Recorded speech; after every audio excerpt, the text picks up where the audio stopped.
روس اور چین نے پہلے پولیٹیکلی انٹروین کیا، اور جب دیکھا کہ بشر الاسد کی حکومت خاصی کمزور ہے تو پھر روس کی ملٹری کنٹینجنٹس اور پھر ملٹری پریزنس وہاں پہ تھی ایئر فورس کی، جس کی وجہ سے بشر الاسد کی حکومت اس وقت بچ گئی.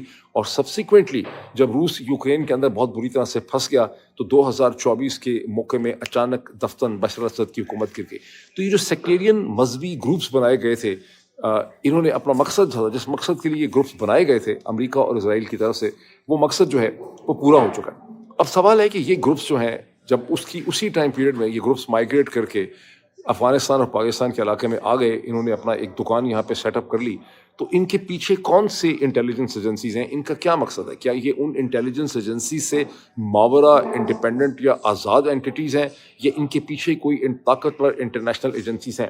اور ہماری انٹیلیجنس جو ایجنسیز ہیں ان کے ساتھ ان کا کیا تعلق ہے؟ ہندوستان کے ساتھ ان کا کیا تعلق ہے؟ افغان طالبان کے تو یہ خلاف ہیں. یہ تمام سوالات جو ہیں وہ ہمیں ذہن میں رکھنے بہت ضروری ہیں. میں اس لیے کہہ رہا ہوں کہ میں یہ سمجھتا ہوں کہ پاکستانی جو ڈائسپوراز ہیں جو دنیا میں پھیلے ہوئے ہیں، جو نارتھ امریکہ میں ہیں، کینیڈا میں ہے، یونائٹڈ اسٹیٹس میں ہے، آسٹریلیا نیوزی لینڈ میں ہے، برطانیہ میں ہے، یورپ کے ہر ملک اور ہر شہر کے اندر ہے، مشرق وسطیٰ میں، وہ دنیا میں ایک بہت چھٹا ساتواں بڑا ڈائسپورا ہے کسی بھی قوم کا. جہاں ہندوستانی ڈائسپورا بہت بڑا ہے، جہاں چینی ڈائسپورا بہت بڑا ہے، وہاں کسی بھی ایک سنگل نیشن اسٹیٹ کا جو سب سے آرگنائز مسلم اگر ڈائسپورا ہے مغرب کے اندر یا اپنے ملک سے باہر، تو وہ پاکستانی ڈائسپورا ہے.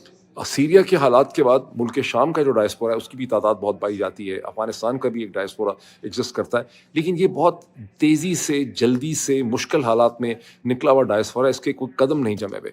جو مسلم ڈائسپورا جس کے قدم جمے ہوئے ہیں وہ پاکستانی ڈائسپورا ہے. گو کہ انڈونیشیا کی آبادی پاکستان سے زیادہ ہے، ترکی کی بھی اچھی آبادی، ترکی خیر اتنی آبادی نہیں ہے، لیکن انڈونیشیا کا جو ڈائسپورا ہے ویسٹرن ورلڈ میں، دنیا میں اتنا بڑا نہیں ہے جتنا پاکستانی ڈائسپورا ہے. تو یہ جو پاکستانی ڈائسپورا کی اور پاکستان کے اندر کی انٹیلیجنسیا کی یہ ذمہ داری ہے کہ اس اہم سوال کے اوپر کہ یہ ISKP جو ہے یہ محض ایک شیعہ کی نفرت کے اندر یہ کیا جا رہا ہے. ڈیفینیٹلی طور پہ بیچارے پاکستانی اہل تشیع جو ہیں، شیعہ ہیں، ان کو یہاں پہ ٹارگٹ کیا گیا ہے، اور ان کی جو مناظر ہیں درد کے اور دل خراش مناظر تھے Pakistan institute of medical sciences کے باہر، جہاں پہ ایڈمنسٹریشن نے، پولیس نے بہت حد تک ان کو نظر انداز کیا، اور وہاں بڑی کمپلین بھی تھی کہ ان کو بہت بری طرح سے وہاں پہ ٹریٹ کیا گیا. وہاں پہ بہت ایک ایسے یعنی بڑے ہی میں کہتا ہوں کہ دل کو ڈسٹرب کرنے والے مناظر وہاں پہ تھے. اور علینا شکری صاحبہ جو پاکستان ٹیلی ویژن ایک اینکر پرسن ہیں، ہوسٹ ہیں، وہ وہاں پہ چلی بھی گئیں، اور انہوں نے وہاں پہ ایک ویڈیو بھی بنائی، اگر آپ ان کے یوٹیوب اس کو دیکھ بھی سکتے ہیں.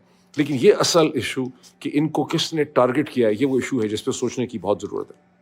اب تک کی جو کہانی اور جو فیکٹس ہمارے سامنے رکھے گئے ہیں اس میں ہمیں بڑے پرابلمز اور بڑے ہولز ہمیں نظر آتے ہیں.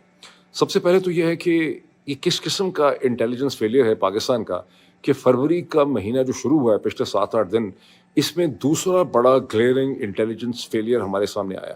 پہلا ہمارے سامنے اس وقت آیا جب 31 جنوری 2026 کو BLA نے 12 مقامات پہ بلوچستان کے اندر خوفناک قسم کے حملے کیے، اور کئی گھنٹوں کے لیے انہوں نے ٹاؤن سینٹرز پہ، وہاں کے پوسٹ آفیسز پہ، پولیس لائن کے اوپر، سرکاری دفاتر کے اوپر وہ دندناتے رہے، بازاروں کے اندر، اور انہوں نے قبضہ کر لیا. اور ہماری سائڈ سے یہ کہا گیا کہ جناب حملہ فیل ہو گیا.